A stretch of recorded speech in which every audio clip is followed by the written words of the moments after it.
lii lañu gis Aljuma Sow posté ko tey jii ci lundi gi 4 mai mu ne kat la nature des réactions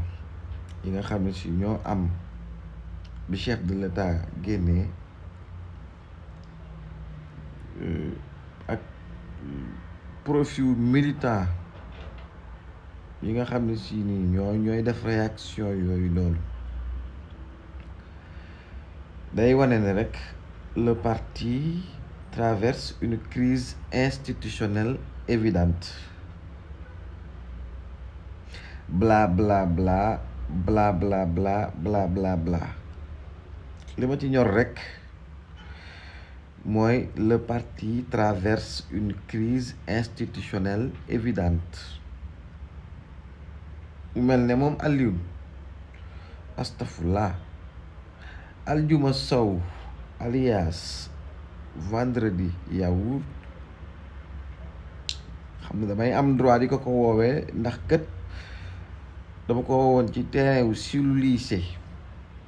mooy muy bind may bind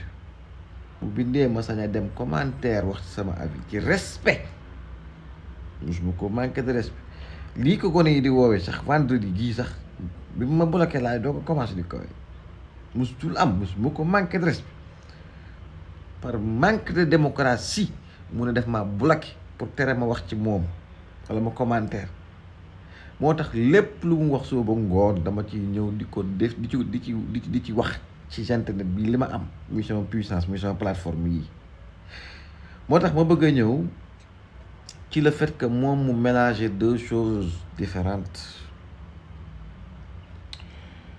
ndax day mel ni ba yëf yi tàngi dëgg-dëgg mu daw dem Canada pour ne yaay daa jàngi ba mu demee da doon taxawaalu xanaa ndaxte une crise institutionnelle concerne normalement l'État muy blocage entre institutions wala conflit constitutionnel etc.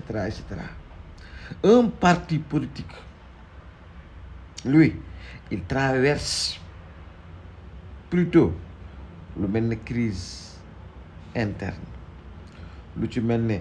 une crise de gouvernance lu ci mel ne une crise de leadership wala sax une crise organisationnelle ñeent yooyu mais dire ñu ko wax sax un parti politique que Pastef dafa nekk di traverser une crise institutionnelle wax dëgg fa yàlla c'est un terme c'est pas rigoureux en fait c'est pas rigoureux d'un ministre nekk ci gouvernement ministre de conseil la yaakaar naa nekk ci ginnaaw président nekk mais nag damay ragal ne maanaam njëriñ gi ngay amal président en terme de xam-xam ak njëriñ conseil ak ñoom seen day mel ne rek waaye am na ku ñuy gis ma siicu ruucu muucu duucu yenn saa yi buñ ko wanee ci internet bi am na kuy taxaw lonkal nii loxo bi ci ndigg li te amul benn njëriñ yenn saa yi njaga euro naan ma siicoo ngi noonu ca ginnaawam ña ngay gis xaw ma biiru xaw ma nakam na nan dafa mel ne njëriñ googu képp nga am maa amuloo njëriñ benn président figurant nga doo tous doo dara on dirait li fi nekk daal lamsal siiñ waaw lu kii président gi nga génn yaakaar na yaay géwalu juddoom déedéet dangaa nekk ca wetam pour un but bien précis et alors il faut essayer de faire des formulations justes